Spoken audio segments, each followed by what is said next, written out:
Hello, and thank you for joining us on Giving Voice to Depression. I'm Bridget. And I'm Terry. More than 350 million people worldwide suffer from depression, but you do not have to have it yourself to be affected by it. Its prevalence pretty much guarantees that someone you care about battles its darkness. This podcast tries to shine some light into that darkness. We're not experts, and we're not therapists. We're sisters and best friends who live with depression and are committed to encouraging healthy, healing conversations about mental illness.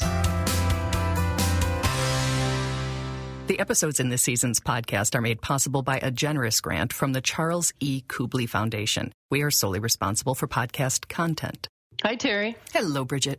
Suicide continues to be in the headlines with 2 recent high-profile celebrity deaths and 2 major reports released by the Centers for Disease Control and Prevention. The first, which we summarized last episode, that suicide rates are on the rise in the United States. And most recently, that suicide rates among U.S. women have climbed steadily and peaked among women aged 45 to 64, representing a 60% increase over the past decade. And we're both in that age range.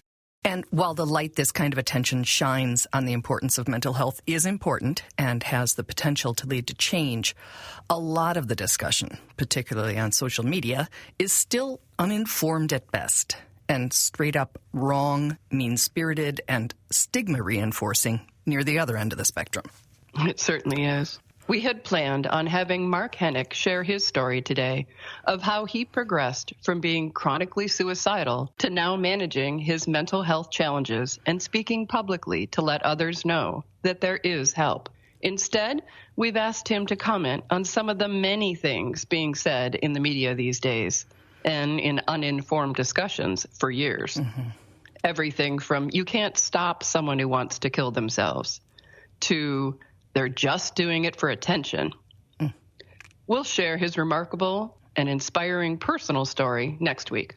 So we made a list of 7 things we commonly hear about suicide and asked Mark to comment on each of them, sharing what he's learned in his experience. If you're wondering why you should care what he thinks, you might be interested to know his TED Talk, Why We Choose Suicide, is one of the most watched in the world with nearly 5 million views.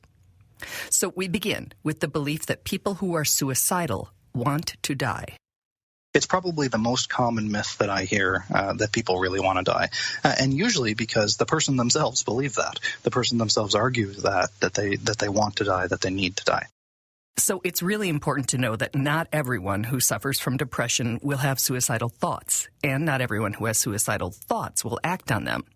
Yet it's also true, according to NAMI, the National Alliance on Mental Illness, that more than 90% of people who kill themselves have a mental disorder, and depression is the most common.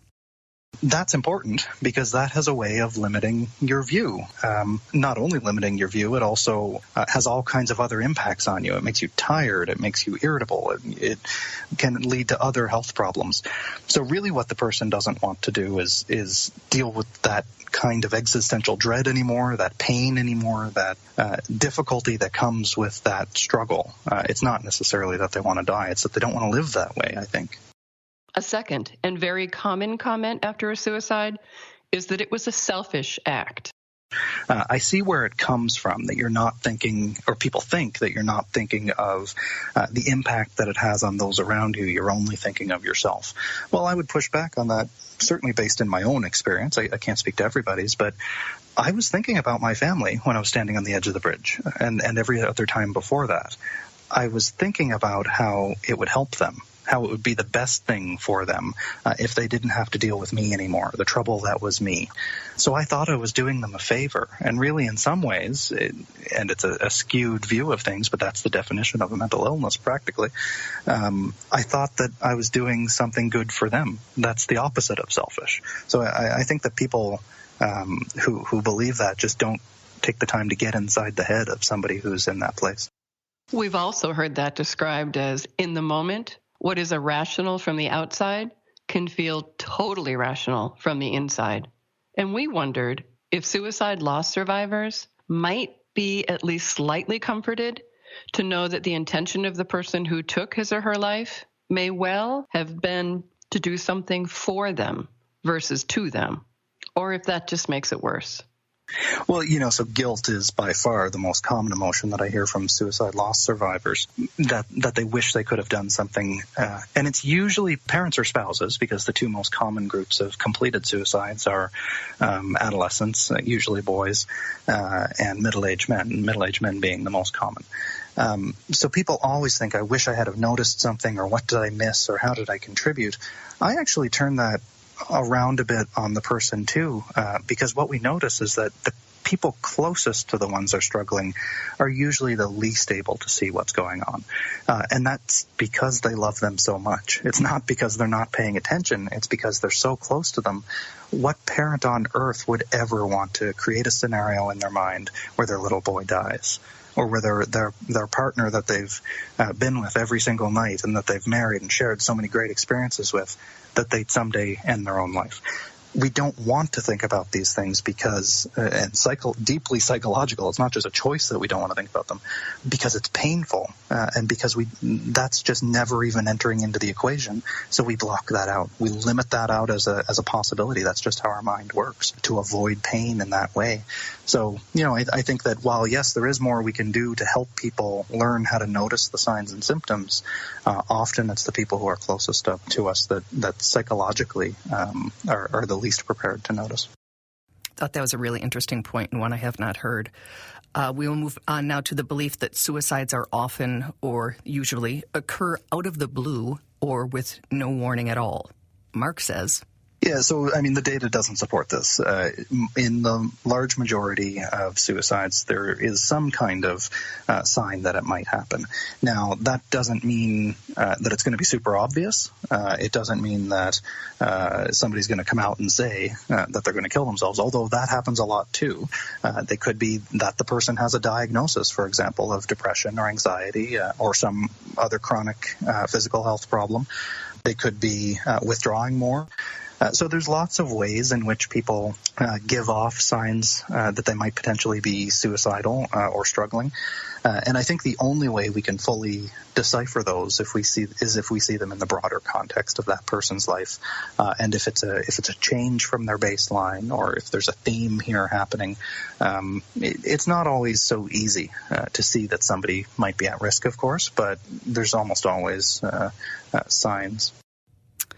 So some warning signs are missed because they're subtle, or we do not know or recognize them. Other times, it's because we weren't intended to see them. People with mental health problems and illnesses, especially if they're suicidal, learn pretty early on to hide what they're going through as well, because they learn that it makes people uncomfortable, that it might isolate them further, and that's the last thing that they want, is to be isolated even more. So it's this dual factor, I think, of people not recognizing the subtle signs and symptoms, and often the active suppression of signs on the behalf of the person who's struggling. Related to the without warning belief is the idea that suicide is an impulsive act. Mark says there's some research to support that, but it's complicated. However, I wouldn't say that it just comes out of nowhere, that it's just an impulse that has no basis. Almost always there's something else going on. It's generating from somewhere, whether it be depression or anxiety or schizophrenia or something else going on. However, it is a cognitive pathway that people build, which means that it's something that they think about a lot. They plan it a lot in their head. And even if they don't realize they're planning, it might be an unconscious planning process. And then there's usually something that triggers it. Something seemingly mundane happens, and then for whatever reason, instead of saying, oh, that person broke up with me, I'll work with that happens to everybody, they shoot down this other highway instead. And they go down this other way that says, no, I need to end my life because this is the worst thing in the world. And that moment is really what we're looking at, is there's something going on here. There's something psychologically, potentially neurologically, that we need to address. So that impulse, I think, is a key factor. It is there. It does exist. But it's not like it's an impulse in isolation from context. The context is important. There is no ambiguity about the next common idea. It's just plain wrong. The idea that someone who has made and survived previous attempts isn't serious about dying and doesn't need to be worried about. One of the most common predictors of completed suicide are prior attempts.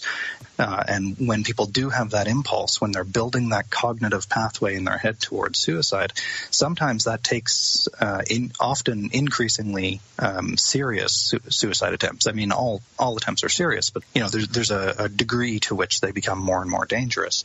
And that certainly happened in my experience, until I'm, standing on the edge on an inch and a half of concrete at midnight alone, about to jump.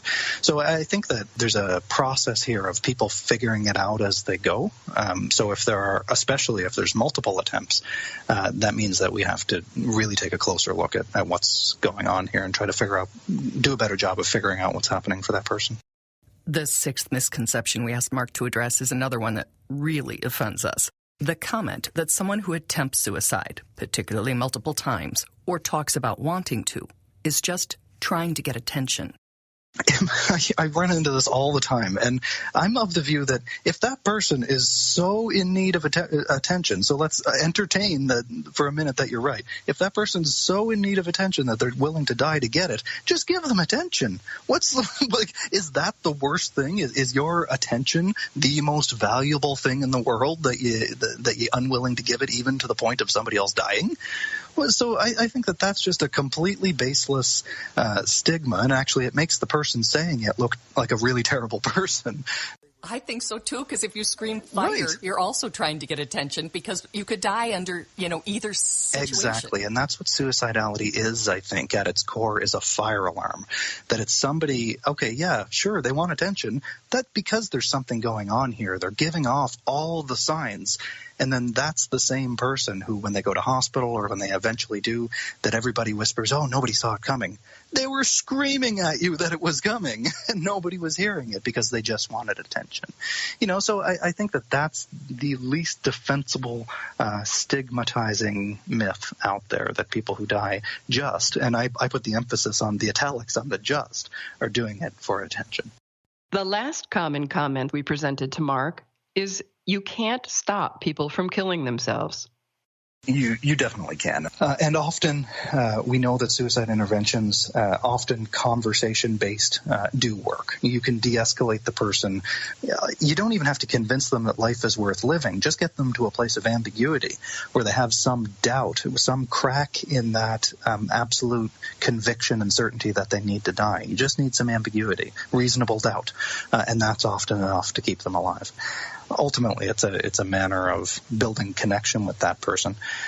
Even if that's not an option for whatever reason, and often, unfortunately, it's not, being able to bring them to the emergency room, to hospitalize them, should be a targeted acute intervention, because it's strictly to keep them safe. But that's always an option that's out there, too. Now, ideally, if that happens, people are going to get the other help on board pretty soon, too. If for any reason you still believe you can't intercede to help someone considering suicide, we implore you to do some research, take a mental health first aid course, or reach out to us directly, and we'll send you links to some of our episodes that address the value of a caring connection and non-judgmental listening. Absolutely. So while we had Mark on the line, we had to ask him how and why, when so many people believe that depression and suicide are taboo subjects that no one really wants to talk or hear about, how his YouTube video on suicide amassed more than 5 million views. Because it's an unmet need of our society. And what we know in that scarcity context, if you really need something, if a society, if an individual is craving for a conversation that goes deeper than just diagnostic labels and, oh, hey, how are you kind of conversation, then you're going to look for that, and you're going to be drawn into that. People really, really want to talk about hard things like mental illness and suicide and struggle. The problem is that nobody's asking. Nobody's opening the door for them. When you do that, when you open that door up, people come flooding through. Having tackled common conceptions and misconceptions, we asked Mark for one final comment about something he wrote that really resonated with both of us. He says, pushing yourself beyond what you think you can do is scary. Do it anyway. If it doesn't work, do it again and do it harder. If it still doesn't work, do it differently. If it still doesn't work, do something else.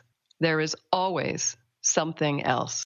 Well, I always remind people that if they're struggling themselves, there's no reason to suffer in silence. That if somebody is hearing this for the first time, there's always somebody who's hearing it for the first time. Reach out for help. If the people that you reach out to aren't willing or interested or all that helpful, reach out to somebody else. You can make yourself happier and healthier just by finding what it is you need, figuring out what you're lacking in your life. If that's a medical intervention, fine. But there's always ways out of these dark boxes that we build ourselves into. So there's no reason to live like this, that you can have a better life. And I think people need to know that they have more power than they think to build that. Nice line to end on. People need to know they have more power than they think to build a better life. Mm-hmm. And don't suffer in silence. Mm-hmm. Thank you, Mark, for your insights and your encouragement to open the door up for more meaningful conversations. I think in today's world, we're all aching for that. Absolutely. And then next week, we will hear Mark's specific story about his life and how he got to the place where he is and to have the understandings that he has now that he was tragically lacking in his childhood. Mm-hmm. Until next week, Terry. Bye. Bye, Bridge. We hope that these shared stories bring out a little more understanding or help people articulate their experiences of depression a little more clearly or more freely. Thanks to everyone who's digging deep and finding the words and finding the courage to give voice to depression. You can find all the other episodes, some resources, and a blog on our website, givingvoicetodepression.com. And you can find the podcast most of the other places that you find podcasts. Just Google it, as our mom says. And please remember, if you're hurting, speak up. If someone else is hurting, listen up.